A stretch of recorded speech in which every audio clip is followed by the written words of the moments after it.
George, a Manchester United fan, joins us. He wasn't at the game. Good evening, George. Evening, lads. How are you? Evening, George. Great to speak to you, George. Listen, Ian, before the break, was talking about there's something going horribly wrong at Manchester United, and he's putting it down to attitude. What's your thoughts on that? Yeah, I fully agree. But I just, like, Ian, what would you do with Rashford? Like, how would you deal with that?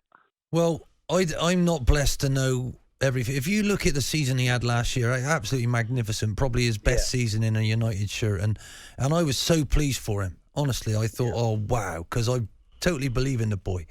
And now to come back, something's drastically wrong at that football club because he's not happy. You can see him not happy, and it's draining for us to watch him. I still see the skill he's got, but it's almost as if his heart's gone. I don't understand that dressing room.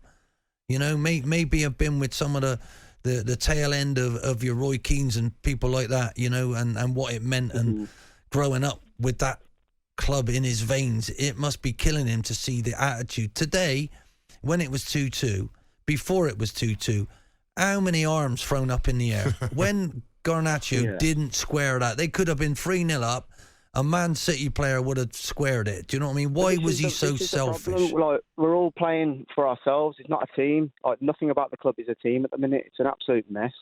Yeah, but that, for me, that is such a disgrace to those people who've worn that shirt before you. Do you know what I mean? I know it's a heavy shirt to wear because you expect, and the expectation the crowd's got. But to be fair, you lot have been spoilt by Sir Alex's will and drive. It must be heartbreaking for you to see that at the moment. Yeah, 100%. We're just all bored of it. But the thing is, I don't think if you change a manager, what really changes?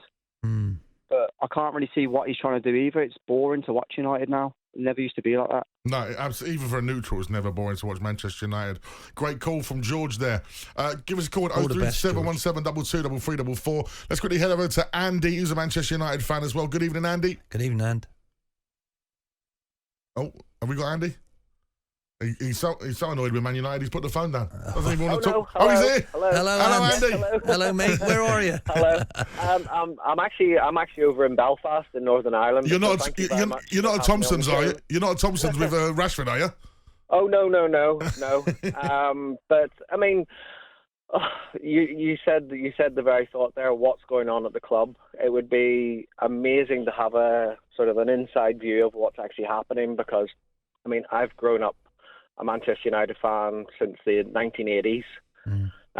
So I've seen good times under Sir Alex Ferguson. I've seen less so good times in the sort of years after his reign.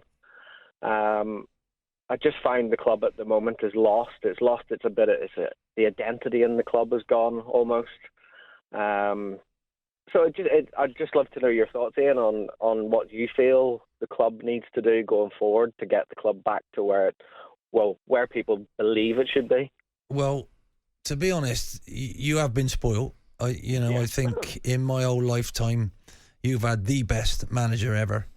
The drive and the will that man had, you were lucky to have him, right? And it was a joy to watch. And you didn't get it all your own way because Arsenal were on your shirt tails and God knows what.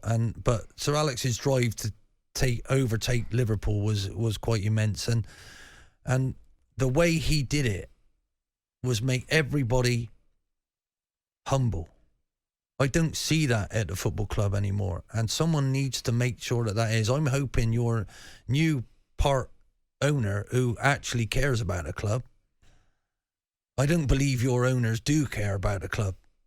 I think they've been too busy using that badge as a brand. Yeah.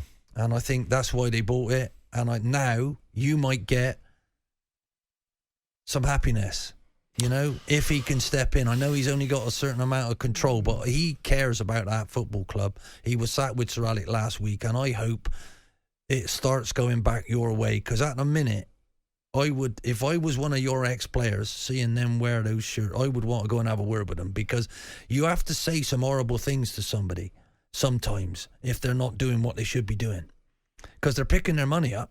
That's all right to take, isn't it?